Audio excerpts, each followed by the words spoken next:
કુદરતના કહેર માવઠાના મારથી ખેડૂતોની વેદનાને લઈ ખેડૂતની દીકરીની વેદના રજૂ કરતો એક વિડીયો સોશિયલ મીડિયામાં વાયરલ થઈ રહ્યો છે। લાખો રૂપિયાની ગાડીઓમાં ફરતા અને વીઆઈપી રીતે રહેતા નેતાઓને માવઠા બાદની ખેડૂતની વેદના ક્યાં દેખાશે? ખેડૂતોના પૂરા વર્ષની કમાણી માવઠાના વેણમાં વહી ગઈ છે અને ખેડૂતોને માથે હાથ દઈ રોઈ રહ્યા છે, ત્યારે આ નેતાઓને ખેડૂતોની વ્યથા દેખાશે કે કેમ?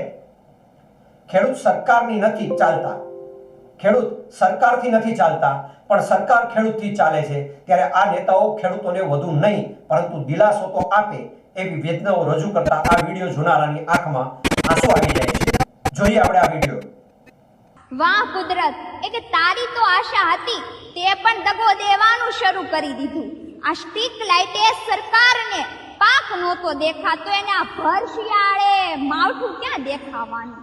ખેડૂત આ પાકને ઢાકે તોય કેટલો ઢાકે? આ વેદના એક માત્ર ખેડૂત જ સમજી શકે, પોતાની હગી આખે આખા વરસની મહેનત જાતી જોઈ શકે।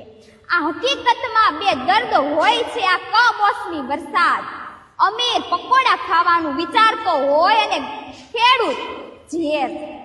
આ સરકાર માટે ખાસ, સરકારના ટેકે ખેડૂત નથી જીવતા, ખેડૂતના ટેકે સરકાર જીવે છે, ખેડૂતના ટેકે સરકાર જીવે છે।